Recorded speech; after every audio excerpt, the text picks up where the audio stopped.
वरिष्ठ हैं जिनके आने से आस होती है। રૂપી શબ્દોથી તો સ્વાગત છે જ, પણ ફૂલોની મહેકથી પણ સ્વાગત કરવા માંગીએ છીએ। તો સૌ પ્રથમ સ્વાગત અને આવકાર કરીશું કન્યા કેળવણી અને શાળા પ્રવેશોત્સવ 2025ના મુખ્ય મહેમાન શ્રી માનનીય મુકેશ કુમાર IAS અધિકારી શ્રી પ્રાથમિક અને માધ્યમિક શિક્ષણ અગ્ર સચિવ શ્રી ગુજરાત રાજ્ય।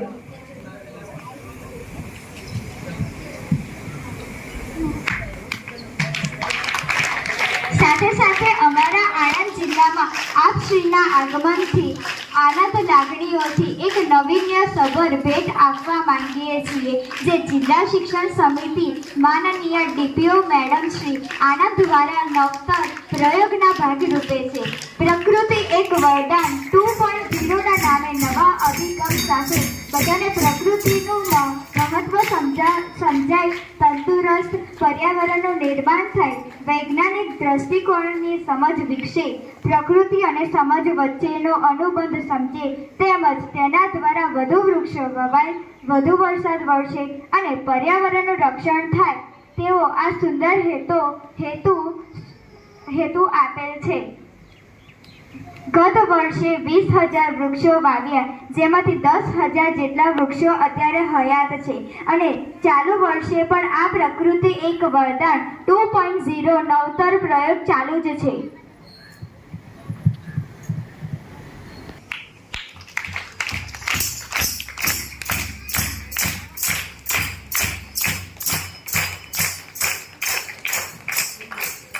આભાર આપનો।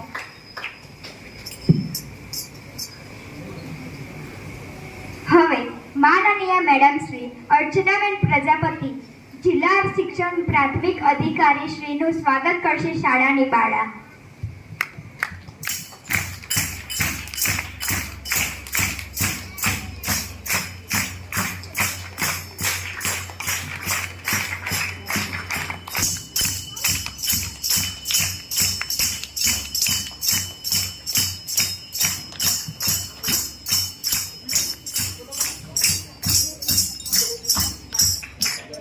આભાર આપનો।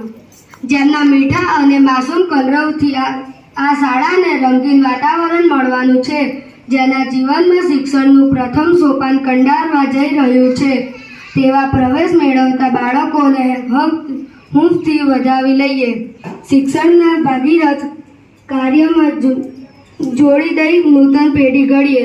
તો મંચસ્થ મહેમાનોને વિનંતી છે કે પોતાના વરદ હસ્તે આ પુણ્યનું કાર્ય કરી નાના બાળકોને શુભ શિક્ષણ પ્રવેશ કરાવે। બાલવાટિકાના શિક્ષક શ્રીને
ખૂબ ખૂબ આભાર આપ શ્રીનો।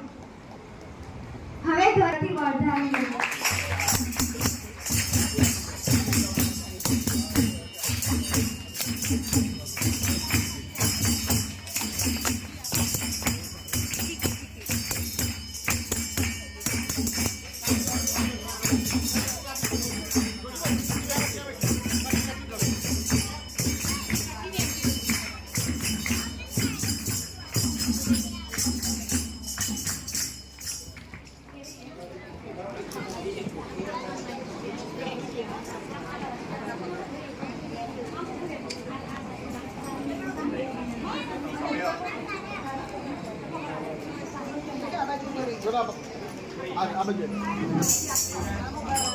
બાળકોને જોરદાર તાળીઓથી વધાવી લઈએ.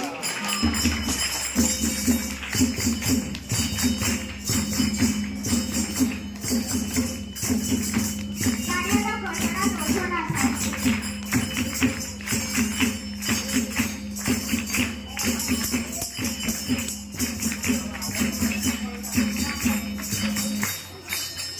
હું ધોરણ 8ની માનસી આજે કન્યા કેળવણી મહોત્સવ અને શાળા પ્રવેશોત્સવ 2025 અને 26ના આ શુભ પ્રસંગે મને સ્વાસ્થ્ય અને પર્યાવરણ વિશે કંઈક કહેવાનો મોકો મળ્યો છે તેનો મને ખૂબ જ આનંદ છે. જેમ બાળક અને માતાનો